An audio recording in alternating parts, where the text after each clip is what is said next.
धनगर समाजाच्या शिष्टमंडळाने आज राष्ट्रवादीचे अध्यक्ष शरद पवार यांची बारामती येथे भेट घेतली आहे। या कमिटीतील काही सदस्य आपल्या बरोबर, आपण त्यांच्याशी चर्चा करूयात। आज तुम्ही शरद पवार यांची भेट घेतली आहे, काय चर्चा झाली आणि तुम्ही काय मागणी केली?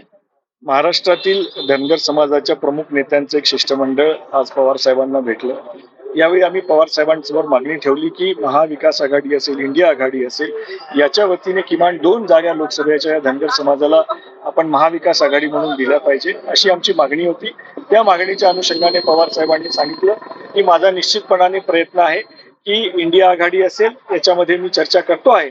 या राज्यातला एक मोठा वर्ग आहे जो उपेक्षित आहे आणि त्याला प्रतिनिधित्व देणं गरजेचं आहे। त्यांचे जे काही घटनात्मक प्रश्न आहेत ते प्रश्न जर मार्गी लावायचे असतील तर या वर्गातले काही लोक हे लोकसभेमध्ये जाणं गरजेचं आहे आणि त्यासाठी त्यांनी सर्वतोपरी प्रयत्न करणार असल्याचे सांगितले। त्यांनी प्रामुख्याने हिंगोली, म्हाडा हा आम्ही या अनुषंगाने हे मतदारसंघ या वर्गाला देण्याचं सोयीचं आहे असंही देखील त्यांनी सांगितलं।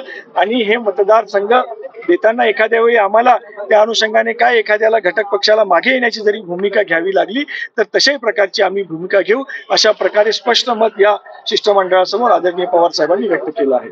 तुम्ही पण हिंगोलीतून इच्छुक आहात, या संदर्भात पक्षाकडे काय तुम्ही मागणी केली का? हो, मी काँग्रेस पक्षाकडे हिंगोली लोकसभेच्या अनुषंगाने मागणी केलेली आहे। मी मागच्या 25 वर्षापासून काँग्रेस पक्षामध्ये काम करतोय, मागच्या 15 वर्षापासून राष्ट्रीय स्तरावरती काम करतोय। या देशातल्या जवळपास 400च्या वर जिल्ह्यांमध्ये जाण्याचं काम करण्याचा योग माझ्या पक्षाने मला दिला आहे आणि म्हणून हा एक राज्यातला उपेक्षित वर्ग आमचा जो आहे त्या वर्गाला प्रतिनिधित्व काँग्रेस पक्षाने द्यावं आणि हिंगोलीची जागा ही आमच्यासाठी सोयीची आहे, अशा प्रकारची भूमिका मी आमच्या केंद्रीय नेतृत्वाजवळ, राज्य नेतृत्वाजवळ आणि ज्या काही आणखीन आमच्या ज्या व्यवस्था या अनुषंगाने त्या सगळ्यांसमोर मांडल्या आहेत आणि पक्ष देखील आमचा या दृष्टीने सकारात्मक आहे। धनगर समाजाचा आरक्षणाचा मुद्दा अनेक दिवस गाजत आहे, या विषयावर काय चर्चा झाली का? हे बघा, या समाजावरती जर आपण मागच्या अनेक काळांमध्ये जर पाहिलं असेल तर याच्यावरती न्याय करण्याचं काम हे काँग्रेस शासित सरकारने केलं।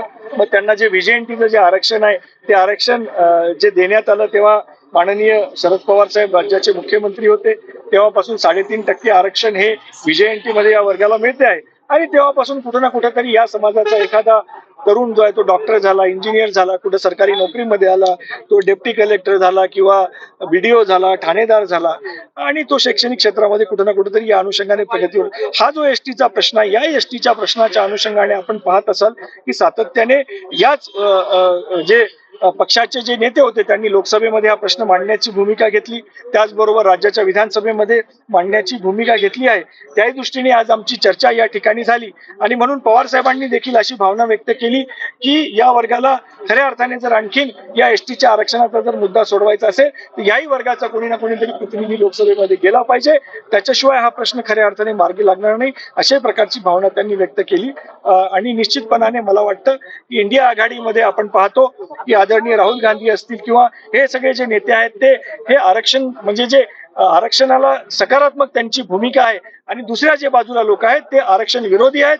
त्यांनी या राज्यामध्ये कशा प्रकारे आता जातीमध्ये भांडणं लावले आपल्या सगळ्यांसमोर ती आहेत। यांनी कोणत्याही वर्गाला नव्याने आरक्षण देण्याची काही भूमिका मागच्या 10 वर्षामध्ये घेतली नाही आणि त्याच्यामुळे हे आता याही वर्गाला, धनगर वर्गाला माहिती आहे की जर त्यांचा जो आरक्षणाचा प्रश्न आहे तो या देशाची सेक्युलर पार्टी जी घटनेच्या आधारावरती राजकारण करते असाच पक्ष हे आरक्षणाचा प्रश्न मार्गी लावेल, हे देखील या वर्गाला माहिती आहे आणि त्याच्यामुळे आता येणाऱ्या काळामध्ये निश्चित हा कल बदलणार आहे।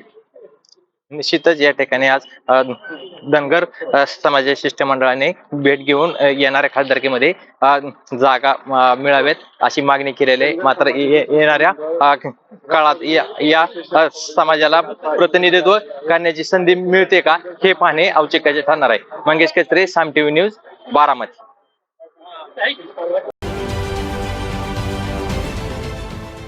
देश विदेशातील प्रत्येक घडामोडींचे लाईव्ह अपडेट मिळवण्यासाठी आता साम टीव्हीच्या सर्व सोशल मीडिया प्लॅटफॉर्मला लाईक, फॉलो आणि सबस्क्राईब करा। तसंच सर्व नोटिफिकेशनसाठी बेल आयकॉन प्रेस करायला विसरू नका।